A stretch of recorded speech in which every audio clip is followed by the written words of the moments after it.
Hi, my name is Kate Crumbar, and today I am presenting my book backdrop. To note, I was not able to teach this lesson in person because I had quite a bit of an injury with softball, so I also do not have CT comments. I actually never got to introduce this to her, so this is just me presenting a lesson plan as if I would have taught it.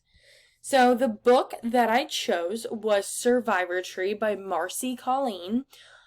So basically during 9/11, whenever the Twin Towers crashed, there was a pear tree that stood outside of those two buildings, and during cleanup and in the rubble, there was a tree that still had leaves and branches growing on it, which was a sign of survival from some horrific event. So this tree symbolizes a lot of strength and resilience and hope. And I did not know that this was actually a thing until I found this book. So let's take a look at the book a little bit in my primary sources. So this is what the book looks like. This is intended to inform young readers of the true story of the tree that survived the events that took place on 9/11. Basically, it tells the story of how the tree, was there before, how they found it, and to note, they did find the tree about a month after, which would have been in October. And during October, if a tree is still showing green leaves, that normally means that it's dying and it is trying to hold on to its last life. So, showing, this tree in the rubble shows resilience, and it tells the story of how it was relocated to a sanctuary for healing where the tree was able to recover, and then it was actually returned to its site on the Twin Towers where the Twin Towers used to stand on ground zero. So this story is just an amazing story of a symbol of hope in such a tragic event. So that is why I selected this story, and also because I did not know about it, so I thought this was a very interesting topic, and I thought that if I did have the opportunity to teach this to my students, this would have been an awesome topic to talk about. So while we're down here, let's look at the primary resources I picked. I picked 5. So I picked 2 images. This first one is an image moments after the World Trade Center had struck the North Tower. So this is a picture of the tower smoking from an aerial view far away. This gives kids an idea of, hey, this wasn't just some sort of accident. This was a serious thing, and it caused a lot of injuries and tragedy and deaths. And this next picture is downtown Manhattan filling with smoke. You can see there's some fire going on here, and this gives kids the idea of, hey, like this is very serious. We need to be finding shelter and safety and figuring out what's going on. So these 2 images show kids just how bad that 9/11 was without showing too many gory graphic images, because this lesson is intended for first graders, so I did want to keep it a little bit on the safer side.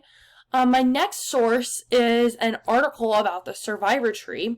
Basically, it explains how the tree was found in October of 2001, and how it was discovered with, burns and snapped branches and snapped roots, and how there were these, this recovery sanctuary where the tree was there for 9 years and it returned to its original spot at ground zero.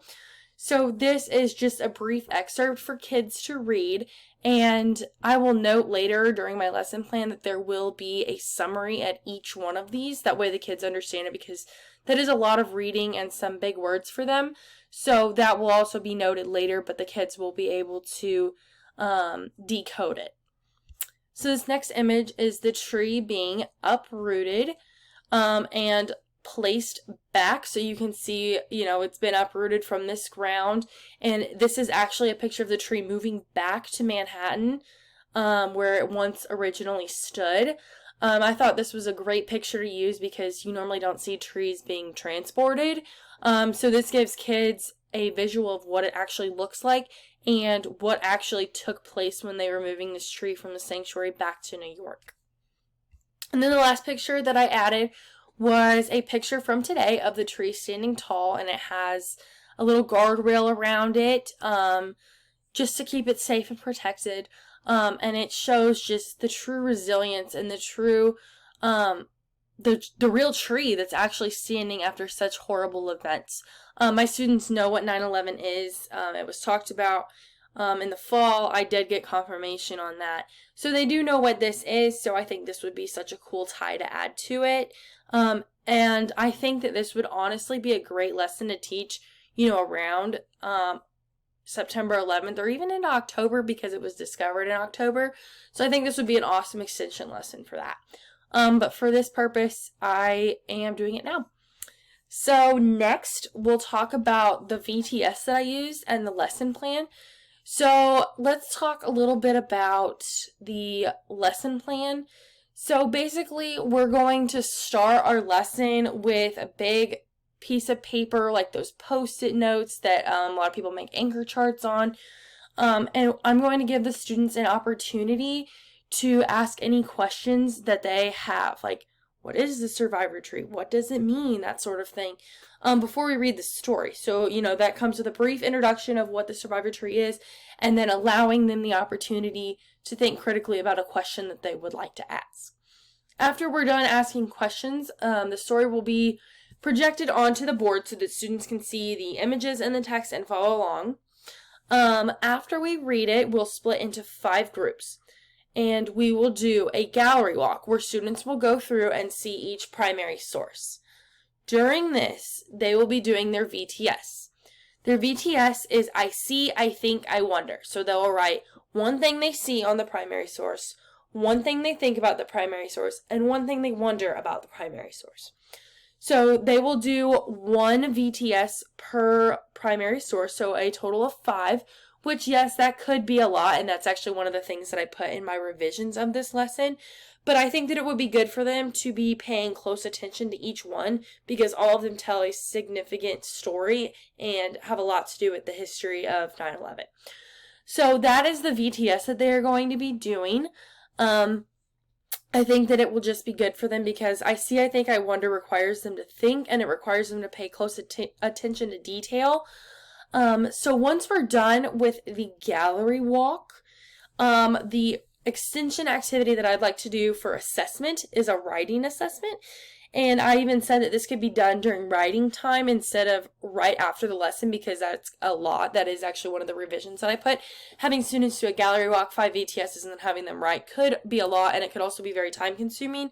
So one of the revisions I did was split this lesson into 2 blocks during the day, one during reading time and then one during writing time, which at my school are 2 different times. One is in the morning, and then writing is in the afternoon after lunch.